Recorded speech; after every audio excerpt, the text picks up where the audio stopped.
যে এইটাই চাই, এইটাই এইটাই। হ্যাঁ রে, হ্যাঁ রে। ওয়েলকাম বন্ধুরা, তোমাদের সবাইকে স্বাগত জানাই। আজকে তোমরা আমার কোলে একজনকে দেখতে পাচ্ছ। হ্যাঁ, এর নাম মকি। আমার জেঠুর বাড়িতে থাকে।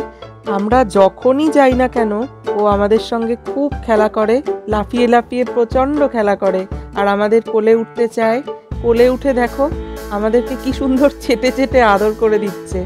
আবার জেঠুর বাড়িতে গিয়ে বসলে ও আবার কোলের ওপর উঠে বসে যায় আমাদের আদর খেতে। আমাদের সবারই বড্ড আদরের মকি।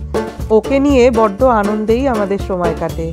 হ্যাঁ বন্ধুরা, বাড়িতে এরকম পোষ্য থাকলে সবার খুব আনন্দেই সময় কেটে যায়। তাই ভাবলাম বন্ধুরা, ওর সাথে আনন্দের সময় কাটানোর কিছুটা স্বল্প দৈর্ঘ্যের ভিডিও তোমাদের সাথে শেয়ার করি। আর তোমাদের কার কার বাড়িতে পোষ্য রয়েছে আমাকে জানাতে ভুলো না কিন্তু। দেখা হবে পরের ভিডিওতে। টাটা।